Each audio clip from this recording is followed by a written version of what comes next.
टाका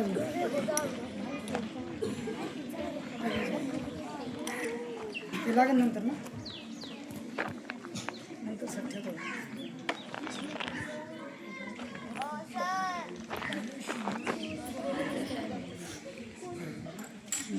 पोटॅशियम परमॅंगनेट घेतलं आहे. यानंतर ग्लिसरीन टाकायचं आहे. त्यामध्ये ग्लिसरीन टाकायचं आहे. ग्लिसरीन व पोटॅशियम परमॅंगनेट मध्ये जे रिॲक्शन होणार आहे आणि वायू बाहेर पडणार आहे ते आपल्याला पाहायचे आहे. याचा दाब मी जात टाक टाक टाक टाक बघतोस आपण काय होतं ते सांग आता. पोटॅशियम परमॅंगनेट